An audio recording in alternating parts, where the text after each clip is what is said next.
Hello, everyone, and welcome back. Today we're going to be rejoining Joseph. Last time we left off with his brothers selling him to traders, heading off toward Egypt. They took him and sold him in Egypt to a man named Potiphar. Let's see what happens as we continue in the life of Joseph. Now Joseph was a servant in Potiphar's house, and as time went on, God was with Joseph, and whatever he did or was placed over was taken care of, and Potiphar was pleased with him. Eventually Joseph was put in charge of everything in Potiphar's house. Potiphar was worried about nothing, but he wasn't the only person who took notice of Joseph. Potiphar's wife noticed him too, and after all the servants had left, one day she started bothering Joseph, wanting him to do things that he knew were wrong. Joseph said to her, "Your husband has placed me in charge of everything, over all of his house, aside from anything that involves you. Why should I do such a wicked thing?" But Potiphar's wife kept bothering him day after day, until one day she grabbed him, and he ran, leaving his coat with her. This made her so mad, my friends, that she lied to all the other servants and then to her husband about Joseph.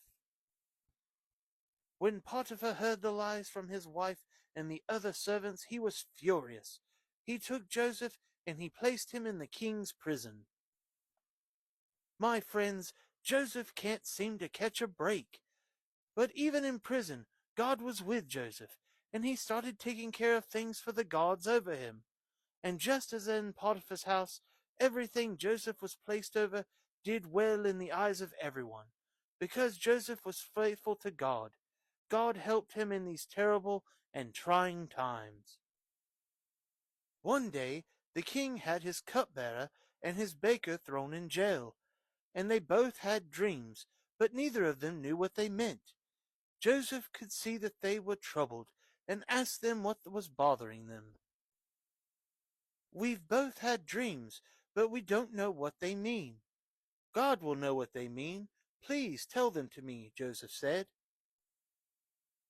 The cupbearer went first. "In my dream there was a vine with 3 branches, and grapes grew on them. Suddenly the Pharaoh's cup was in my hand, and I took the grapes and I squeezed them into Pharaoh's cup, and placed the cup in Pharaoh's hand." This is what your dream means. The branches represent 3 days. In 3 days you will be restored to your place as Pharaoh's cupbearer, and when you do, please tell him about me, because I was wrongly accused and placed in here," Joseph said. The baker, hearing how the dream was good, spoke up next. "In my dream there were 3 baskets on my head, and in the top was filled with all kinds of baked goods, and the birds came and ate out of the basket." Here is what your dream means. The baskets also represent 3 days. In 3 days, Pharaoh will remove your head, and the birds will come from all around, Joseph replied. And it came to pass that in 3 days Pharaoh returned the cupbearer to his position, and had the baker killed. But sadly, friends, the cupbearer forgot his promise to Joseph, and he remained in prison. How we have all been in places in life. It seems that things keep getting worse and worse. But my friends, we must trust in God, and in His timing, not our own. Let's put a bookmark here, and we will join up with Joseph again next time. Until then, my friends, I hope that the Lord will bless and keep you. Goodbye for now.